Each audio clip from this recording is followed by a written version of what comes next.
الرجيم بسم الله الرحمن الرحيم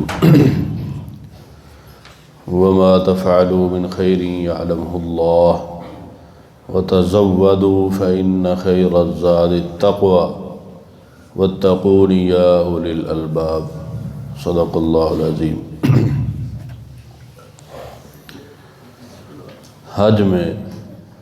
ممنوعات احرام کو بیان کرنے کے بعد اللہ رب العزت حج کے دنوں میں عبادت کرنے اور نیکی کرنے کی ترغیب دے رہے ہیں کہ صرف یہی نہیں ہے کہ احرام باندھ کر جو کام کرنے ممنوع ہیں اور ناجائز ہیں اور حرام ہیں صرف انہی سے بچ کر حج کے دن گزارے جائیں، بلکہ حج کے دنوں کو نیکیوں کا سیزن اور موسم سمجھ کر اور غنیمت جان کر ان دنوں میں اپنے آپ کو عبادت کے اندر مشغول کرو کہ یہ قیمتی اوقات ضائع نہ ہو جائیں۔ یہ اللہ رب العزت کے ہاں نیکیوں کا موسم ہے، رمضان ہے یا حج کے ایام ہیں، یہ اللہ کے ہاں نیکیوں کا سیزن ہے، اور اللہ رب العزت روحانی طبیب ہیں۔ بہترین روحانی طبیب ہونے کے ناطے اللہ رب العزت ان دنوں میں اپنی عبادت کرنے کی ترغیب دے رہے ہیں کہ تم ان دنوں کو غنیمت سمجھ کر اس میں جتنی زیادہ ہو سکے وہ میری عبادت کر کے نیکیاں حاصل کرو، اور تم جو کچھ بھی ان دنوں میں کرو گے نیک کام وہ میرے علم میں ہے، یعلمہ اللہ، وہ میرے علم میں ہے، میرے علم سے باہر نہیں ہے۔ لہٰذا ان دنوں کو غنیمت سمجھو اور غنیمت سمجھ کر ان اوقات کو قیمتی بناؤ، اور جتنی زیادہ ہو سکے ان دنوں کے اندر میری عبادت کرو۔ وَتَزَوَّدُوا فَإِنَّ خَيْرَ الزَّادِ التَّقْوَى۔ آیت کے اس حصے میں اللہ رب العزت یہ بات فرما رہے ہیں کہ تم جب حج پر جاؤ تو اپنا زاد راہ وہ ساتھ لے کر جاؤ،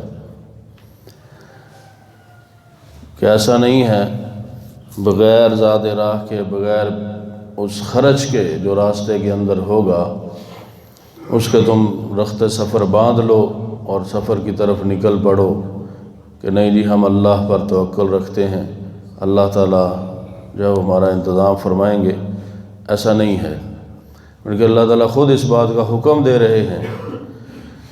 کہ انسان اپنی طاقت اور وسعت کے مطابق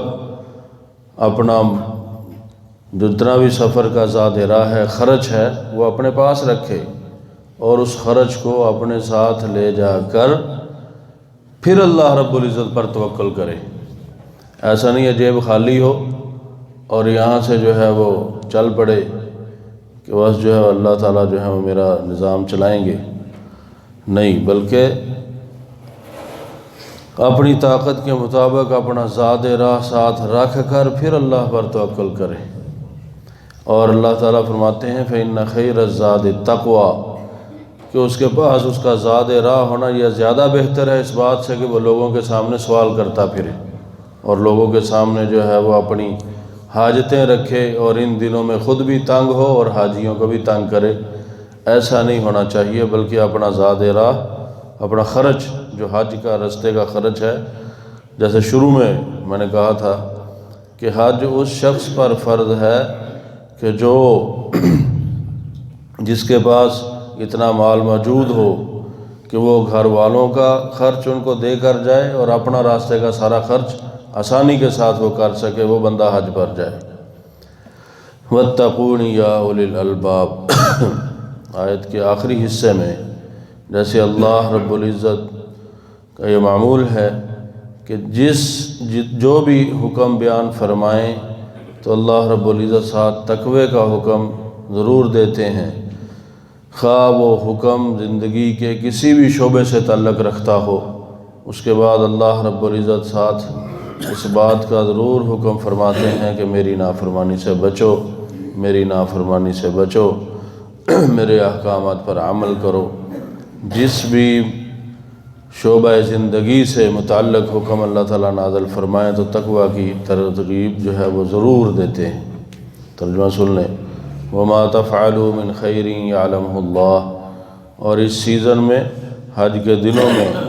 جو بھی تم نیکی کرو گے اللہ رب العزت کے علم میں ہے۔ وتزودوا فإن خیر الزاد التقوی، اور زاد راہ تم اپنا اختیار کرو اور اپنے پاس رکھو، بس بے شک بہترین زاد راہ وہ سوال سے بچنا ہے، کہ کسی سے ان دنوں میں سوال نہ کیا جائے تاکہ خود بھی پریشان نہ ہو اور دوسروں کو بھی پریشان نہ کریں۔ واتقون یا اولی الالباب، اور میری نافرمانی سے بچو اے عقل والو۔ اللہ تعالیٰ سے دعا ہے کہ اللہ رب العزت ہم سب کو بار بار زیارت حرمین شریفین کی توفیق عطا فرمائے، اور نبی مکرم صلی اللہ علیہ وآلہ وسلم کی ایک ایک سنت کا محافظ اور اس پر عمل کرنے والا بنائے۔ وآخر دعوانا الحمد للہ رب العالمین۔